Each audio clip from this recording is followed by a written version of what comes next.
All right, another podcast from the Michigan Institute of Athletics in Brighton, Michigan. It's going to be an awesome podcast today. Me and the guests were having a little bit too much conversation before the episode, and I was getting all fired up. I'm like, hey, we got to stop this thing. Let's save it for the episode. So right before we get into it, I want to shout out VetLife. VetLife is a 501c3 nonprofit company. It's a company of veterans for veterans. Every veteran faces difficulties when they transition from active duty back to civilian life, and VetLife is there to ease that transition.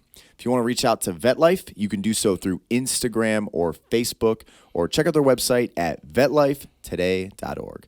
So without further ado, I want to introduce Kyle Cohee. Kyle, I'm going to start this episode the way that I start all my episodes. Before you tell me about the man that you are today or the business, take me all the way back. Where were you born and raised? What were you like as a young kid? What was the family life like? Give me the setting that introduced Kyle to the world, and then, what put you on your trajectory to where we are now? Kyle Cohee. I was born and raised in Davison, Michigan. I was born in 1978 on July 30th. And I grew up with three brothers, Scott, Steve, and Ryan. Ryan's our youngest, and then Steve's 12 years older than me, and Scott was about 14 years older than myself. And good little middle class family, good middle class neighborhood, and mom and dad worked hard and took care of us kids and made sure that we were taken care of. They went without sometimes to make sure of that, and we had a death in our family at a young age. In 1986, my brother was murdered, and my oldest brother was murdered. Scott, mistaken identity down Lake Orion GM plant. He was home for the summer from college. So that kind of gave our family a little back. Step back a few there on that one. But we turned. My mom and dad really took that energy that they could have took other ways, and they made it into a positive with 24 years, I believe, of giving back to the community, to high school and college students at Central Michigan with money to help them. And it wasn't off of academics, it's off about being a good person. And so they did that with golf tournaments and softball tournaments and stuff like that. And that kind of made the dynamic in the house a little different, but we all got through it, and we all made the best of the situation. And, I was a young child, so I was only 7, 8 years old when it happened. So, I only remember so much. But that kind of led us down the path of my dad, really grinding and working hard and bettering himself through college and taking night classes and wanting to better the family and better things for us. And he worked his butt off at GM from the time he was 17, building cardboard boxes, to the time when he retired at 59 years old. So it was just amazing watching him, really work hard for his family and making sure that we had everything that we wanted. Even if it was used, it didn't matter. Just at least we had it. We could get it.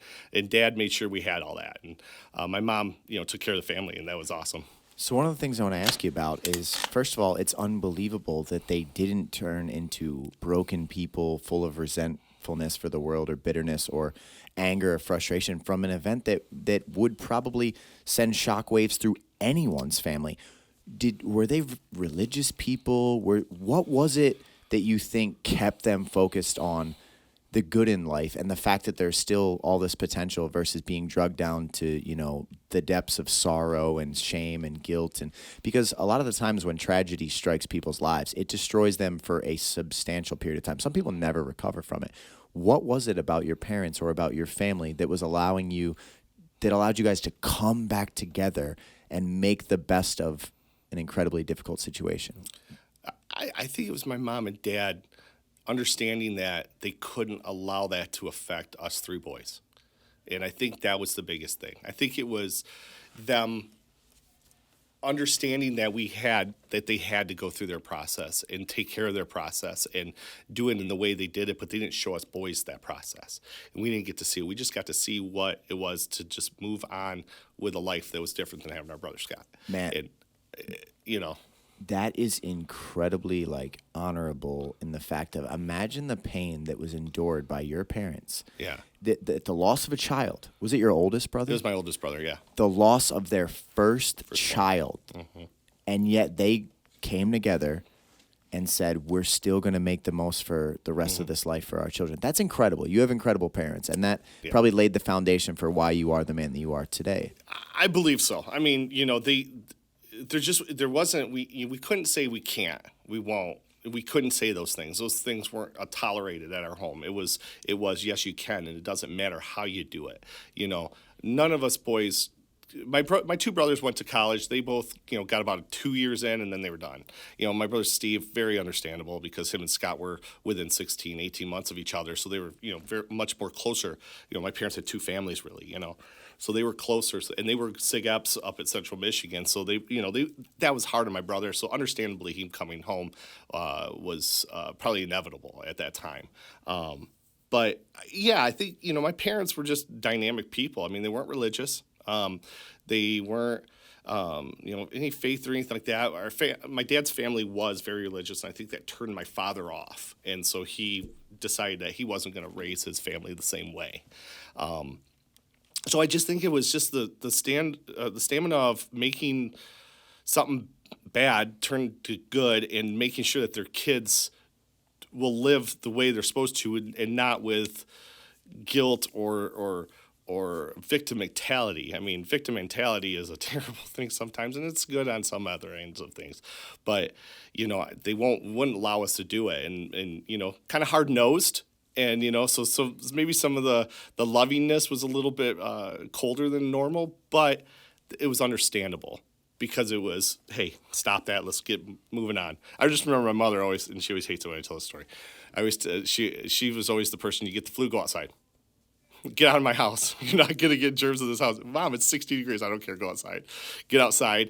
Go sit in a chair, something, and that was like a big thing that she used to do with us kids. That it wasn't, hey, come here, I'm going to coddle you and stuff like that. She definitely did that, but it was just funny. I just remember that story. She always just like, don't tell those people, anybody that. That mindset was more prevalent back then, where it was like, rub some dirt on it, keep going. Oh, This hurts, or that's difficult, or you're in this struggle. Good, we'll get through it, and you'll be stronger on the other side. Exactly. Like, that was a very common thing. And you alluded to a very profound truth, where anger, like righteous anger, sadness, guilt, shame, if used correctly, they can be fuel too, man. I mean, you can go through extremely difficult, dark events, and it could be that which supercharges you for your future. Yeah. Like, you can let your pain crush you, or you can let it push you to what you're going to accomplish in this life. Yeah. And it sounds like your parents, they have found a way to, no matter what, they're going to set their aim. It's the same way of like, oh, you got the flu? Well, push through it, young man. You know what I mean? You're going to have to struggle.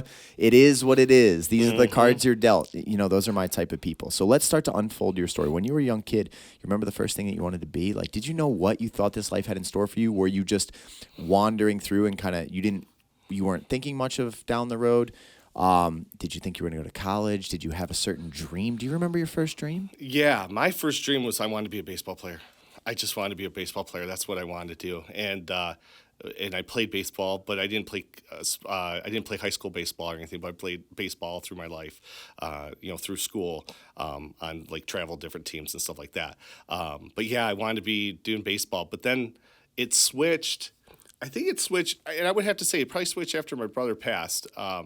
Once he passed, my older brother at the time, Steve, he was starting to venture off into down in Columbus, Ohio area, and he was working for a produce company, selling produce on the side, and that company was going belly up. And when the company went belly up, he wanted to buy into this guy's company. And my dad told him, he called my dad and said, hey, is there any way I can get a small loan? I'd like to buy into this company. And my dad said, son, after he read all the P&Ls and everything, he said, son, we don't buy people's debt.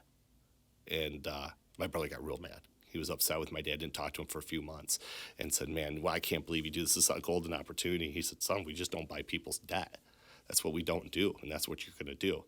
And the guy ended up closing the doors, and my brother, was like, I don't know what to do. I could take all these clients. I could do all this stuff. And my dad called him and said, hey, you're not going to talk to me about this and ask me again?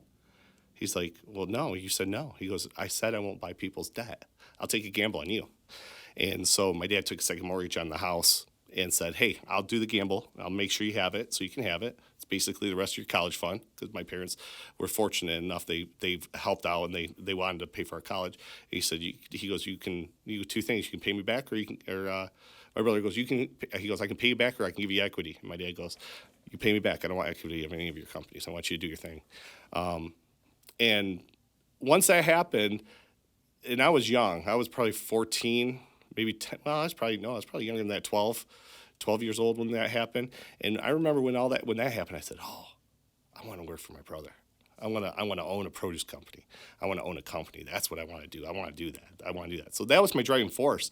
And all through high school, end of grade school, middle school, and high school, that's my drive, was 100% to get through school the fastest way I could and with the minimal amount of work and get through there so I can go work for my brother, because that's the goal. That's the goal. And I accomplished that goal, and I did that.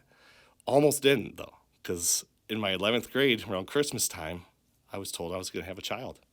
And all of a sudden, those dreams all came crashing down and said, uh-oh, you're not going to be able to do that. And fast forward to August, when my son was born on our first day of my senior year, which happened to be, I think it wasn't the first day, it was the first football day game, so it was on a Friday. And I remember I had to miss it. And I was upset because my business partner now, Sean, was the quarterback. He was starting quarterback, and I wanted to be there to watch him and watch all the other guys play, and my friends, and my son was born. And a miracle happened, and that changed my life forever. I still went to Columbus. I went down there for 3 years, would drive home every single weekend from Columbus, Ohio to Davison, Michigan, every single weekend, every Saturday morning once I got off work. And would come up, spend time with them, and then leave at midnight on Sunday to get to work by 3, 4 o'clock in the morning. And I did that every single weekend to see him. And sometimes I get to see him. And your girlfriend was taking care of him at this point? She was not my girlfriend at the time. We didn't, right after he was born, that was it. I knew that wasn't, that relationship was over prior to that. It just happened to happen. Got it. But when you're gone, is she taking care of the child, or were your parents, or? No, she was. She was taking care of the child. And my parents definitely were too. My parents were around, and they were very involved in my son's life, and her parents were involved as well. And everything was working well. And then fast forward a few, 3 years, and I said, man, I can't do this anymore, driving back and forth. I got to make a decision. I made the decision to come home. And I moved back to Davison, and I moved in with my business partner now, Sean. Him and I had a house. We rented his dad's house by his dad's party store, and we, had a great time, a lot of fun, being just newly 21 years old. And we had a great time, and he was home from college, and I was starting to help raise my son, and then about, a few months later, we got kicked out. His dad said, enough with your guys' parties and your antics. You guys got to get out of here. So we moved out, and I moved in with parents, and then moved into my own place. And at that time, I didn't really know what I was going to do. I didn't have a job, not sure what I was going to do. Actually, I'd buy a couple pounds here and there and sell it on the side, and just to make some money.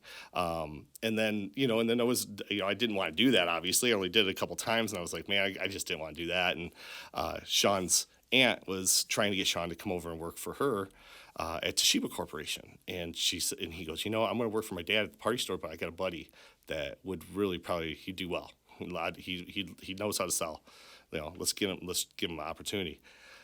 Problem was, you need a 4-year education, you need all these things. So I creatively made a 4-year education out of a piece of paper, and I said, hey, this is me. I'm a vice president of this produce company in Ohio, and blah, blah, blah. And thank God I have a brother that loves me and said, yeah, he sure was. Well, I was the lowest paid vice president you ever heard of in your entire life. So Toshiba gave me an opportunity, and I started selling copiers. And first year I was Rookie of the Year. Second year I was salesman of the month, maybe 7 times. And then I became salesman of the year, and then started selling more and more, and started doing things. And then my boss came to me one day and said, yeah, HR did a background on you. You don't have, I thought you went to college. I go, oh, no, I never said I went. I said, I love the idea of college. And he starts laughing. He's like, well, the good thing for you is because you're the highest producer in the company, we're not going to let you go. We're not going to fire you, because that would be dumb. That would be dumb on our part, because we need to keep you around and keep you going. So hustle. And I say it to my son. I say it to so many people. Hustle, hustle, hustle. A piece of paper on a wall is a great accolade, and it's a beautiful piece of paper, and they spend a lot of money on that ink and all those things. But look at how many people don't go back into what they actually set forth to do for whatever reason. That's why I always say hustle. because everybody can make own their dream if they want to. So what was it about you that made you so successful at sales? Because sales is a skill, and if you are able to sell things, you have a place in anywhere you go, anywhere in the world, you can be hired if you were a quality salesman. It sounds like innately you had certain sales skills. Was it your love of entrepreneurship that you saw as a child that exposed you to the right things that made you a salesman? Was it being around the influence of your brother? What was it that you were able to jump into this spot and you rose all the way to the top? Why were you able to do that? What was it about you that gave you those skills?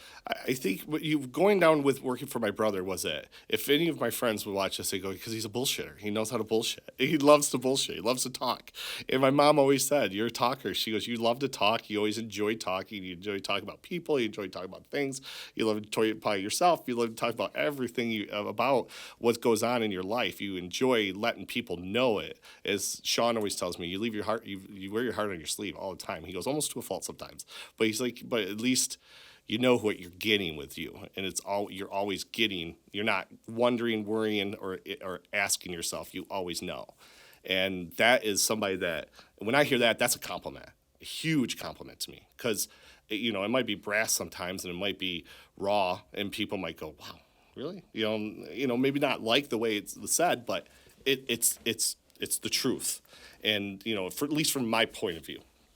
The thing that I actually really appreciate about you, and I'll give you a testament to exactly what you just said. Within like 3 minutes of meeting you, you were in the boxing ring. You were able to say out loud that like, yeah, I made a fake bachelor's degree and claim to have one. And that type of honesty and rawness and openness about your past is refreshing, because it's not behaviors that like most people condone or support, but you own up to it. You're able to just say, this is what I did. I'm not going to tell you a false story and make it worse. This is what I did to secure an opportunity, and then my hard work kept the opportunity, because at the end of the day, if I didn't perform, they would have let me go. And it's refreshing, because when you say like, okay, he's a bullshitter, I don't think a bullshitter owns up to their mistakes. I mean, now, maybe you can define it in many other terms, but most people I meet that are full of shit, they never own up to anything that's wrong. They don't own up to, they want to paint a pristine story to how they got to where they are, if they're even anywhere substantial. And you're able to own up and say, look, this is what I did. This is how I did it. I'm going to teach my sons to hustle. You said that to me in the hallway with Josh. You said, I'm going to tell my children, listen, you got to hustle, man. Now, do you, like when you say things like that, do you have any conscience about like, I lied for this opportunity and I'm telling others they should lie for any opportunities they can get, and I'm labeling it hustling? And is that just the name of the game, is like, hey, lie your way to whatever opportunities you can get, and it is what it is, and that's how people should operate? Or do you believe that truthfulness is something that should also be like, you know what I'm saying? There, should you weight that? How do you feel fine about that ideology that is clearly just a part of who you are? And I can love and respect the fact you're like, hey, this is me, this is how I did it, and it is what it is, and I'm gonna teach my children to do the same. Yeah. But do you feel any weight of like honesty? Yeah, for sure. I mean, you don't ever want to lie. You don't ever want to falsify or anything like that. But at the time, I didn't see another way. I could have went and kept selling drugs. I could have sold drugs. I could have done a lot of things, right? I could have done a lot of different things. I could have been in construction. Could have done that, but I didn't want to be there. I didn't want to be there, but I knew I had something that was hindering me from getting where I need to be. So I think someone that wants something and they know and they want to get it, they'll figure a way out. There's so many movies out there of people that have hustled their way into opportunities. And that is basically what I did. And yeah, back in the late 90s, early 2000s, they wanted a piece of paper. Everybody wanted a piece of paper. Well, okay, you know what? Fine, I'll give you a piece of paper. I never told them that I went to Columbus State University. I never told them anything. I put it on a piece of paper. It was their job at that point, in my mind, to find out if that's what it is. They did a background on me. They did all these different things. They did drug tests, all these things. They didn't want to call it college. That's not my fault. But yes, at the same point, did it not make me nervous? Absolutely. Absolutely. But I figured if I could at least make some money and save up some of that money, can then at least at that point, if it does come back to bite me, I'll take some of that money and I'll go start something different.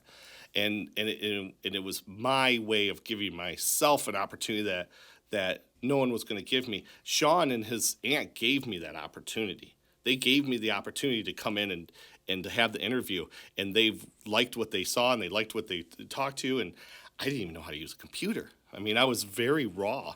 I sold tomatoes. That's when we sold tomatoes and lettuce. I mean, we had a gateway computer with a 3-line printer with 3 pieces of paper, and it was DOS. It was. I went to selling copiers, and but yeah, I always will say, it's never good to lie. It's never good to anything like that. But look at that show Suits. If you're not familiar, it's a lawyer, and he brings on a guy, and the guy just literally bullshitted himself right through from doing some bad things and got into an apprenticeship and said he went to Harvard Law and this and that. Well, the company never did the background. They didn't, and when they did do it, he went to a whole nother level. So I didn't even have to do that. But at the same point too, if you want it, try. And that's really all I was doing, is trying. And yeah, I had to do something a little different, but I tried. It sounds really like maybe society is set up in a way where so many people are suppressed and limited, and you never get to see the greatness that they could evolve into if you gave them the opportunities. And it's because of there's thresholds, there's blockades. Mm-hmm. There's, you don't have this experience, then we won't even give you this opportunity. You don't have this piece of paper, then we won't allow you to go to this next mm-hmm. level. And you were basically saying, like, listen, if I can find a way to get in there, I'm going to prove my worth. So it's like a game that you just have to be willing to play. There's going to be a lot of risk, and you choose whether you take that risk or not. And it is on the company, like, to check into who you are and everything. I'm a person that struggles deeply with any type of, like, I'm obsessed with the truth, and it's because I was shattered when I was young a couple times. And so any type of falsehoods, like, they really wreck me as a person. But I can see how you were like, listen, if I can just get through to this opportunity, I'm going to be the man that they want me to be. I'm not going to screw it up. 100%. So anyway, let's go to the next step of your story. So you continue to work for this company for a while. You work all the way up in sales. You're probably making good money at this point. Mm-hmm. Do you rebuild, like, do you get a good relationship? You're moving things down the road. What is the next big change in your life? Because how does that not lead to you just working at the top of sales and then staying with that company? Something had to happen and say, hey, my heart's not in this. Even if I'm getting by and I'm making it, this is not where I belong. Walk me through that part of your story. Yeah, so so right before I left, there was a lot of things going on with my ex and my son and myself, and there was what timeline is this, by the way? This is probably 2004-ish, somewhere around there, 2004, 2005. There was some problems going on there, and I just saw at that point, I always had my son. My son was with me all the time. I mean, he was with his mom some, but he was with me majority of the time. She was having other kids, and I wasn't, and I was in my 20s, and I said, this kid needs to be with me full time. I mean, it's just for his future, for my future, for everything. I just need to make sure he has the best opportunity. So I went in and talked with her, and she agreed, and we signed over for full custody to myself. So I took over full custody of him, it was funny because I was just telling the story not too long ago, and somebody said, well, so you got paid child support. I go, no, I told him not to. I didn't want her money. She needed it for herself and things like that. Now, if she had a bunch of money or she had a rich dad, for sure I would have took it. Are you kidding me? But she didn't, and I knew that, and I just said, you know what, it's not worth it to me, and I just want my kid. I want to be able to take care of him and make him the man that I feel he should be. And so that was the big change there that said to me at that, when I did that, I was like, okay, I had a little pep in myself, and I said, I got more worth. So, I kind of started jockeying around with Toshiba, saying, hey, I deserve more. I think I can get more. And they didn't necessarily disagree with that, but they weren't going to take me to another level of management or anything like that. For some reason, I had in my mind I wanted to manage, and I wanted to teach people how to do what I did and see if we could make that work well. They just didn't have the opportunity for me, and I don't think they wanted to give me the opportunity, to be honest with you. I think, they at that point, the cards were all on the table, and I think they were like, okay, look, you do really well there, stay there. You're one of the top guys. We're going to treat you like you should be. And keep going. So another company came to me and gave me an opportunity to be a junior vice president of their company. And I said, well, yeah, I'm going to take it. What I didn't realize was a junior vice president pretty much means you're the fall guy for anything that bad that can happen. And fast forward 9 months later, I was the fall guy for a lot of bad numbers that I never created. But they needed someone at corporate to blame it on. So who did they blame it on? The new guy that was supposed to be the champion and the guy that's going to build us this thing. Well, if I was such a champion of building it, what in the hell did you do, buddy? The guy that was the vice president, you should have been doing that. And that's not the job I thought I was hired for. So at that point, I took my son. I said, you know what? We're out of here. We're out of Flint. We're gonna move. I had a little house in Flint. I got rid of it. I said, let's go. We're out. We're moving up to Traverse City. And him and I moved up there blind and didn't have a job, had a little money in the pocket, but didn't have a ton. And so I started selling cars. Hated that. Sold some copiers when I was up there. Worked for a really nice couple. They just, it's different up there. They're just different way of selling. I was more used to the city selling. That's more of the, got to take a step back and kind of, have a few beers and some coffees in the morning before you're going to get the sale, which I was not used to. So so him and I did that. We just really kind of enjoyed it. And then, got the income tax check in. And I was like, sweet, I got myself another few months. So at that point, I ended up getting a hold of Sean's aunt again. And her brother had a company down in Brighton area, Wixom area. And they said, come on down, sell for us. So they had a Fenton office. I moved to Linden. My son said, Dad, if we're moving again, please, can we be somewhere near water? And I found a little house for rent on the lake, and 16 years later, I still have that house. Bought it from the guy on a land contract, and and just scrambled to make it happen. At that point, I met the love of my life, and I met her, and she came in, and she became mom, and she helped me raise my son. He's 27 now, and How old was he when she came into the picture? Oh man, about 10 years old. So she's been around 17 years, and about 10 years old. So she got him at the hardest times. She didn't get him at the loving little kid that loved the Scooby-Doo. She got him at the preteen, the teen, and being back talking the first FU, and all those great things as a father you get. And she was the rock for us, and she really, really did everything for my son and I. And it's funny, we've been empty nesters for about 5 years now. He lives down in Louisville, Kentucky, and her and I have been kind of having this interesting thing the last 4 or 5 years of, okay, who are you? Well, who are you? Where we should have from the get-go. You were 20. She was 27. I was 29 when we met. So we didn't have the dating. We just moved, kind of started fast forwarding. We were dating during, she was down here, I was up in Traverse City, so we got to date because I didn't introduce her to my child. I would never do that. I'd never introduce them to any women that I was dating. And I wouldn't introduce them, and then finally about 6-7 months later, I introduced her for the first time because I just knew at that point. Man, that's really cool. So then I like the way you said it. You're like, she was the rock of our family. Like all of a sudden now you had your family together. Yes. And you spoke about that in such a powerful way that like that woman changed your life, right? And probably the trajectory of your son's life, even though she probably had to deal with some stress, like you said, of dealing with a teenage boy. You're not my mom. Like there's a lot of energy in there that has to be catered to the right way or it can be disastrous, right? But you guys are still together to this day. We are. That's awesome. So what are the next big light switch moments in your life where, because things are going good at that point, and a lot of times once things finally settle and the waves have calmed, people tend to settle into a complacency and just ride it into the sunset. Yep.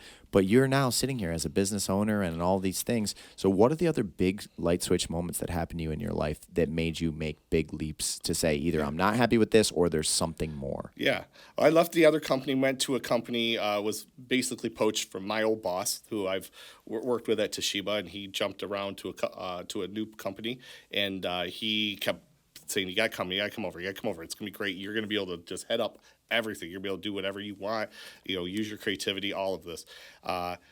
Finally, I met with the owner of the company, did all that stuff, and he's like, whatever Ken says is good, you're good. And I'm like, perfect. So I made the leap, went over there, worked with them for 10 years until COVID. And yes, I was doing well. I mean, I was a director, VP. I had a lot of different. What company, if you don't mind saying? Well, it's bought out now, so I think it's called Visual Edge now. So, but it was a smaller company. A smaller company at the time. When I got there, when I went over there, they had about 40 employees, and once I left, there was about 130, 140. So we actually really, between the sales department and different things we did, we really produced a lot for that company and stuff. And then COVID hit, and before that I started lighting up cannabis with my best friend. So that's I guess I should, in the middle of all this, 2016, my buddies had a caregiver business, a grow, and they said I'd go over there all the time, learning about different stuff about the flower. I was a smoker myself. I started about 10 years ago utilizing cannabis medically for myself, for anxiety and different things that really would get me going. I'm high anxiety and I'm high stressed, and so the cannabis would help me do that. I started using it, microdosing it all day long while I was out doing sales calls and with teaching people and helping run this organization. I started doing it. Told the owner of the company, he's like, "Yeah, if you think it's gonna work, let's do it." He was cool about it, and all of a sudden, man, things just started going crazy good, and I started making a ton more money. I started elevating myself to another level I never thought I could with cannabis, to be honest with you, and at that point, my buddies were like, "Hey, why don't you put some money in? I know you got a little money. Throw a little money to us, and let's expand this caregiver business." And I said, "I don't want to do that." I go, "But this is going legal. Let's do that." We decided, let's do this. So we put all of our pennies together, which none of us had a lot of money, and we decided to start lighting up cannabis. And it's actually called Cohee, is the actual company that owns it. It's Sean, Kyle. I don't know. It's different of Kurt and Kyle and Sean, so abbreviations of different things that we have. And we've made Cohee LLC. It was basically, we were laughing about that movie that the guy goes, "Scoozy," so that's why we named it Cohee. And we were sitting in the barn doing that, and then we decided, like, hey, let's do this. We realized that we couldn't afford to grow. We couldn't afford processing, but retail, we could barely get it. And so at the time we were like, well, okay, we need somebody to help us. My older brother said, "Hey, I'll jump in and help you guys out a little bit, and give you guys the enough capital to get over the hump that we need to get." And we formed the company, and we worked our butts off, and no one would give us a property. We couldn't buy a property because they were so expensive at the time with Green Zone. We couldn't lease any prime real estate because who's going to lease it to three guys that have really nothing going on? This guy has a job. These two have a little business, and then have another little business. But we weren't whales. We didn't have money. We didn't make a statement anywhere. So these people are just telling us no. Well, Gary and Jeff Horan owned this complex, and I knew him from selling copiers, and we kept calling them. They said no. It was like 68 times. Sean and I would call every other week. We just kept calling. All of a sudden, Gary goes, "Get in my office 9 o'clock on Monday morning." Get in there, and he has a lease for us. He's like, "You're not getting the building you want, but we're going to give you this building that's right across the street from it. It's right there. I'm going to give you, how much square footage you want? As much as you can give us. I'll give you 6,500 square feet. I'll give you half of the building, over half of the building." Okay. Cool. He's like, "It's my old office. No big deal. Let's make it happen. Make sure you pay me. All good." We did that in November of 2017. We didn't open until 2019, September 19. They would let us do skimp on payments. I mean, we had all of our money that we were going to invest went to paying for this over a year and a half of rent. And they would help us out, and they wouldn't take all of it, and they would do this, do that, because we weren't starting any construction or anything like that. But once we got it, that's why we needed my brother to come in to help us get over that hump. So he did that, and then Gary, we were able to open in September of 2019. We got past the board, and there was a board that we didn't want to go in front of. So as soon as that board went away and they went into application process, we jumped in. Paid our thing in 2019. It was actually, I think it was on my birthday. We paid a $66,000 application fee to the state of Michigan because it used to be very, very expensive to get in the cannabis industry. And we did that, opened our doors, and we were just medical. And So I have a couple questions I yeah, have to ask. sure. Okay, so you're all working separate careers. Yep. You lease this place. You don't have revenue incoming, and you pay rent for a year and a half. Did you just say that? Yeah. You know, welcome to the cannabis world. Why did you sign the lease and take on the place without any cash flow coming in yet? Only reason is you had to have a place leased or owned to put an application in for the marijuana program. So you were waiting because you're like, okay, we have to get our cards in a row so that when it's time and we apply, we have to meet all the standards. That makes sense to me now because I'm like, why in the world would anyone do that? Yeah. Okay, so $66,000 was the application fee. Yeah. We all three drove it down to Lansing because we were all like, I mean, So basically, it's just they're trying to make only titans of industry or people that really are high level be able to get in. It's to Absolutely. crush little people. it is. It was designed exactly. You had to have 300,000 in liquid assets, and which we didn't qualify for. But I made a really good buy on a house back in 2010, and this was a little cottage, and so I went to the bank and said, "Hey, well, I only bought this thing for just over 100,000." I'm like, "Well, I got equity in this thing." So we were able to take my equity and put it towards it to show that there was liquid assets, and we were using. My wife hates it. We used her 401k. We used credit card opens that we had. I mean, we finagled every single way to show that we had 300. I think we came up with 307,000 when it was all said and done. That's incredible because it's back to your message of just find a way.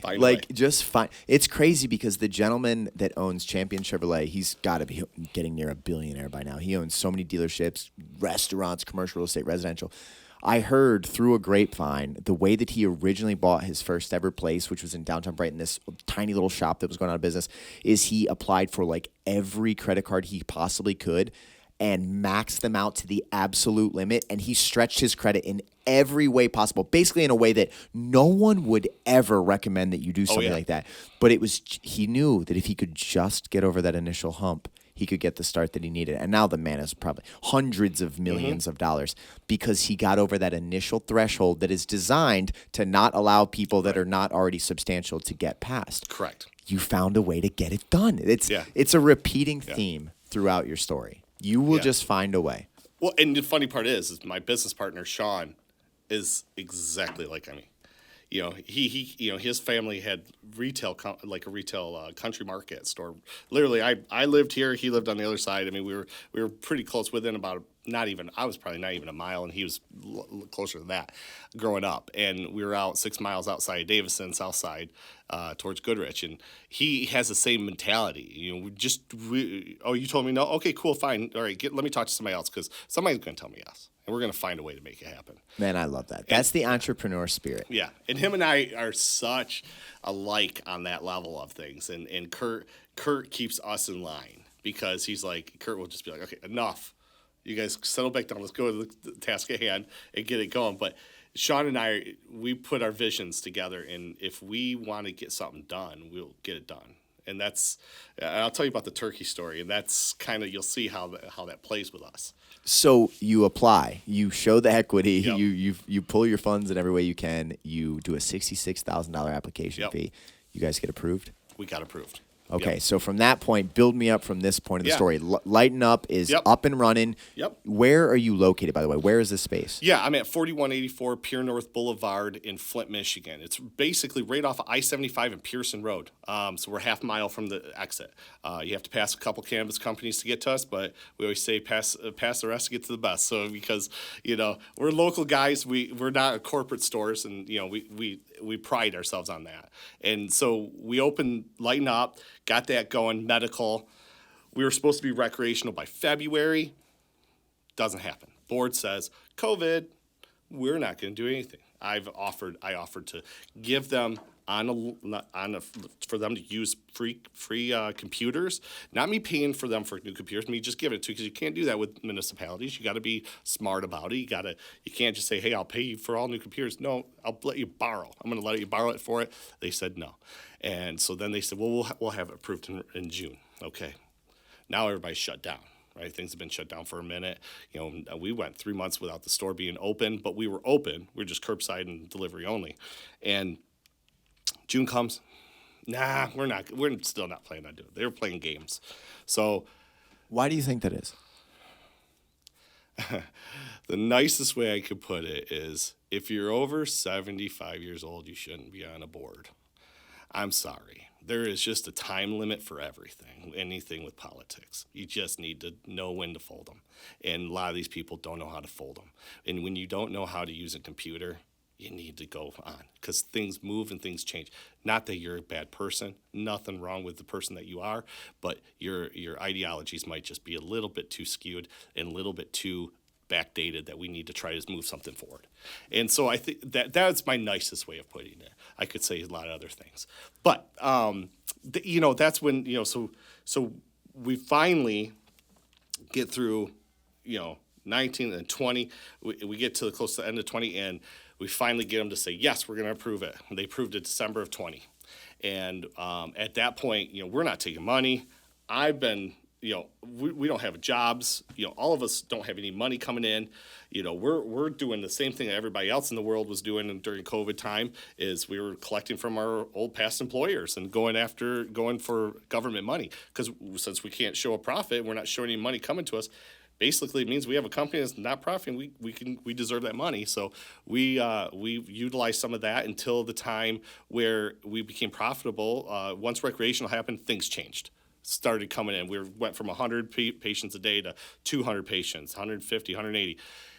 Started selling a lot more product.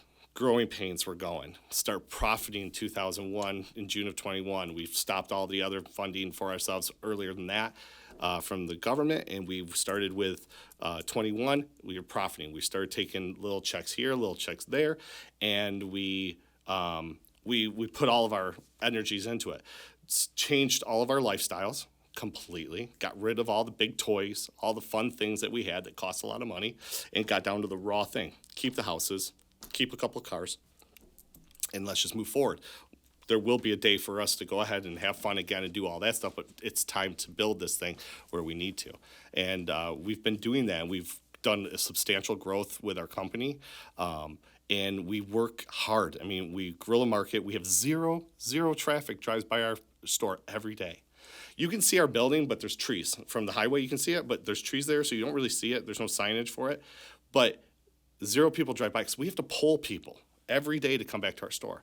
And we've just substantially been growing every month, over and over and over, and year after year we grow and just keep growing.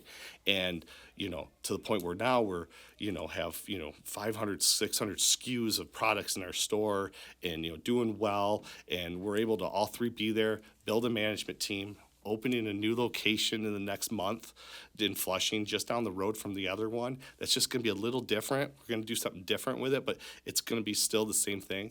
We're 3 Genesee County Flint boys. We utilize that. We're veteran-owned, and that's very important to us. Kurt is our veteran, and we do a lot with our veterans. We help out a lot of different organizations when they will, and some of them stop us, and it's a shame. But VetLife, Josh has basically put his arms wide open, said, come on in. And I was like, wow, I finally, and I know Josh has been trying to figure out what he can do in the cannabis space. I know he knows other people that are in it. And he said, yeah, if you want to donate and you want to do some things, he goes, I can do some things with you. And that was a breath of fresh air. And it was amazing. I had a meeting with him, and I was like, oh, man, this is perfect for me. Because I was trying to go through the Genesee County Veteran Services and different things like that, but just wasn't able to get it through. So, and for us, it's when we have corporate weed all the way around us. I mean, there's a ton of them. There's us, and we're just the guys in the back going, hey, go up there, check it out, look at the flashy $2 million facilities and all these cool things that they say they're doing and stuff that no one ever sees happening. But, do it all, buy their cheap products when they buy it for a big bulk and give it to a discount and they don't make any money, buy it. Come back and get the best flower you're going to get, because you're going to get the best flower from our place. And to boot, we want to be givers and give back for the cool job that I guess we get to have. We give out 1,000 turkeys every year. And that was something that just kind of came organically with Sean and I. we talked about getting 100 turkeys for some patients we knew were in need, and that's what we were doing. We originally were doing that, and then all of a sudden I was like, well, Sean and I were talking. We're like, hey, why don't we get a couple vendors to get involved and let them, donate product to us, and we'll, utilize some of that money down the road to buy more stuff, and all of a sudden we start getting on the phone, and we got 5 vendors that said, yeah, and then I'm like, well, that equals this amount of money. We're going to pitch in a big chunk as well, but let's see what we can do. All of a sudden, we had enough for 300 turkeys, and then 500 turkeys. And this is all in the first day. We got up to 500 turkeys, and I was like, and Sean and I we're competitive nature. So we're just, like he's making a call, I'm making a call. We're calling like the people we think we could give the most from, and all of a sudden, we had enough to do 1,000 turkeys, and we were like, holy crap, let's blow this thing up and give it back to the people of Flint, the people that we've been around for 45 years. And, he's the same age as I am, so 45 years, and Kurt's 44. I think he's the baby, so he's 44. And, we've gave back. We've been in this area for our lives. We've tore the area up, partying and doing all these great things and doing stuff that we did all these years, but let's give back to it. And, after the first turkey drive that we did, that took almost 7 hours to get rid of all 1,000 turkeys because no one knew who Lighten Up was, to the next year being gone in a matter of 3.5 hours. It was just, it's amazing. It's amazing to see these people giving, for me giving back, but them giving back as well, because a lot of them come in and say, hey, my aunt can't come out. She can't drive. She doesn't have a car, but she's sick, and could I get a turkey for her? Absolutely. No questions asked. There's no purchase. If I could, I say it all the time, if I could close the store down that day, I would. But I have patients that need product. So, because we're medical. We're very medically focused. So I can't shut it down because of that. But if I could, I would, because it's not about that. I don't do deals. We might throw a 10% off for everybody that comes there, but we don't do a huge deal day or anything like that. It's about giving back to the community. So do you think that's like a big edge that you have? Is it really is you guys against corporate weed? At the end of the day, corporate weed is, they may donate to charities or things like that, but they're not invested in the community. They're not trying to better the area that they serve. And a lot of the old ideologies that you spoke to earlier, they demonize weed. Regardless of all the research and, the major proponents like a Joe Rogan or something that have been speaking about the medicinal benefits for years, there still is the ideology that weed destroys people's lives more than it enhances it. You've seen the opposite. You've seen the patients treating.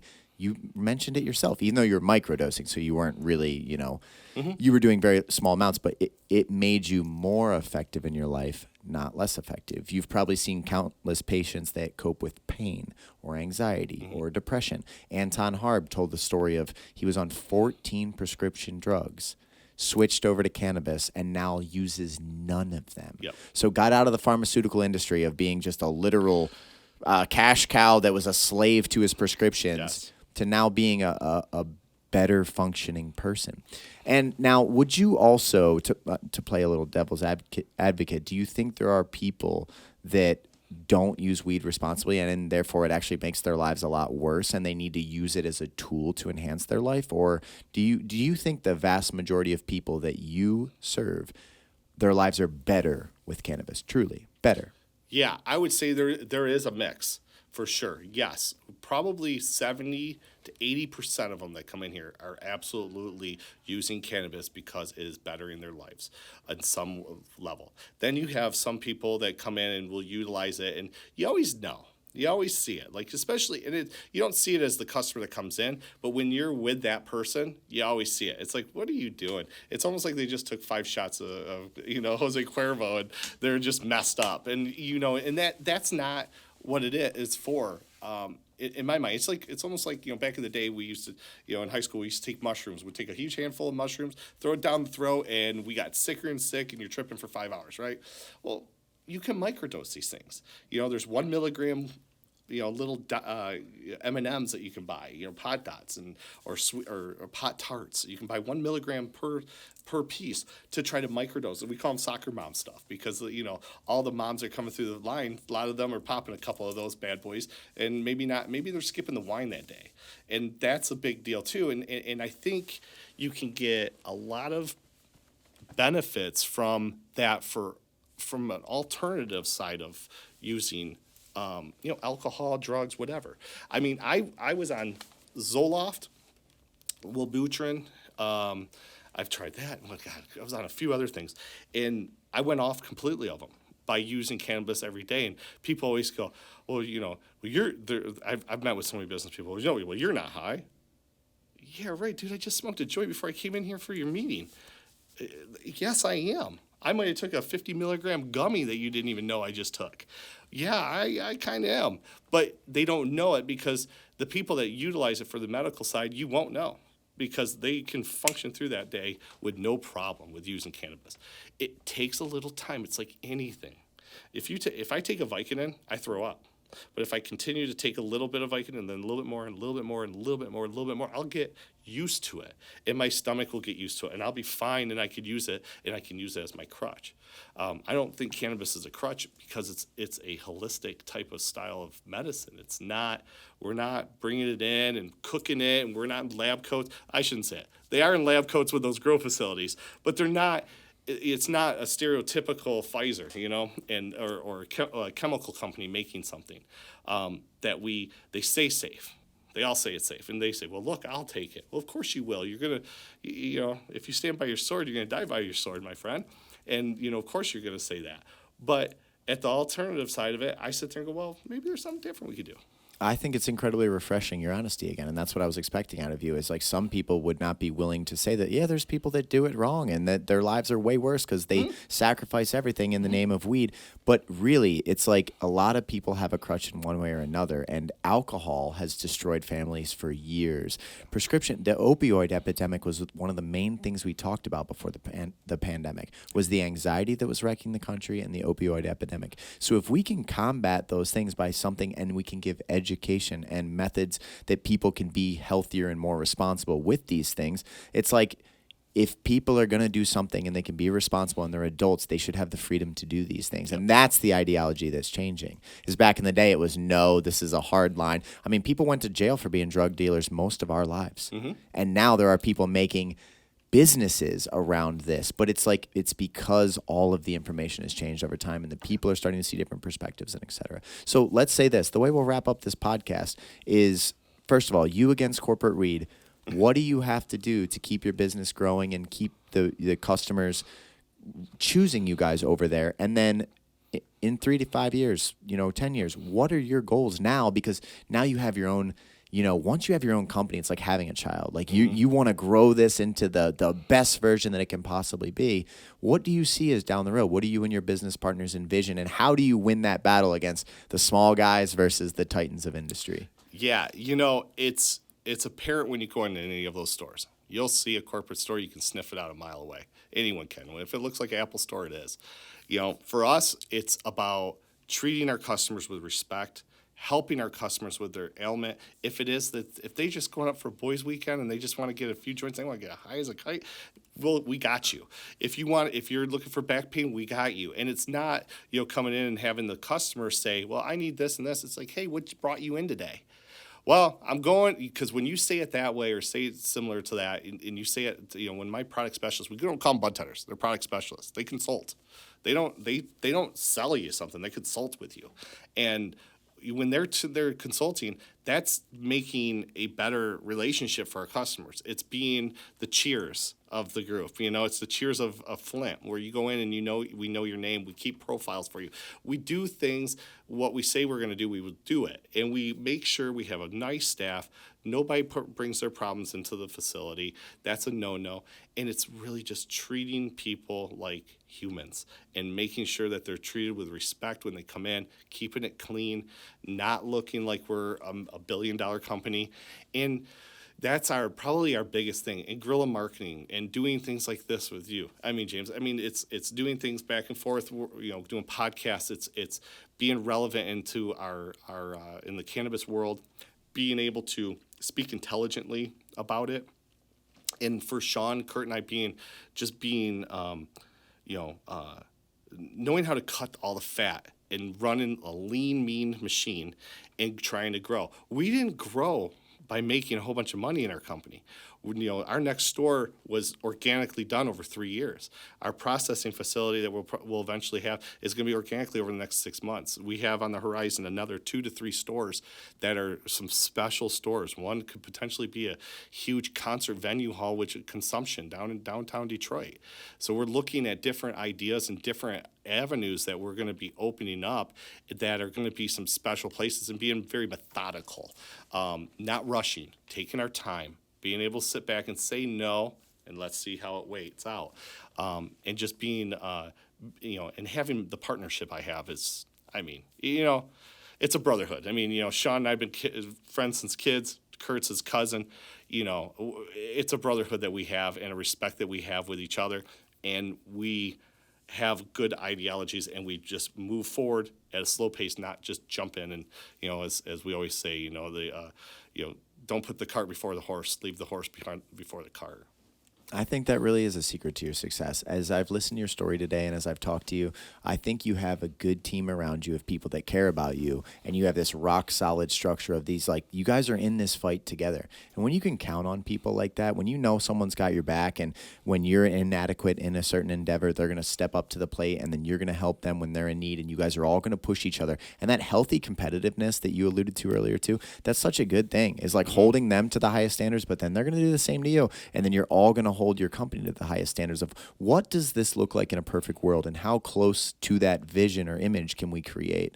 That's awesome, man. And I'm going to root for your success, because you and me are the same, like someone that follows a passion or a vision and tries to bring to life something that they see before anyone else in the world sees it. So I'd love you to shout out your company fully, website, any way people can reach you, just anything that you want to do, so that people that listen to this episode or watch this, they're like, man, that's the guy that I'd rather support than some random, multi-millionaire already. So. No, absolutely. It's Lighten Up Cannabis. We're on 4184 Pier North Boulevard, Suite A, in Flint, Michigan. Our website is lightenupcannabis.com. You can order online. You can do all those things. The new location will have delivery as well. So we're going to be delivery, and then hopefully down the road we're going to be one of the first drive-throughs in Genesee County. So we're going to be doing some cool things with that other location as well. And yeah, please, our turkey giveaway this year is November 18th. It'll start at 10 o'clock at the store. It's outside event, so wear warm clothes. People seem to think that we had 500 people waiting at the door last year. But please come up and get a turkey from us. Anyone that's around, you need to get there quick, because they will go quick. I know that. So. Well, that's awesome, man. So thank you for what you do to the community. Thank you for being a dreamer and building a vision. And I just wish you the best of luck. So it was an honor to sit with you today, and we'll wrap this up. Thank you.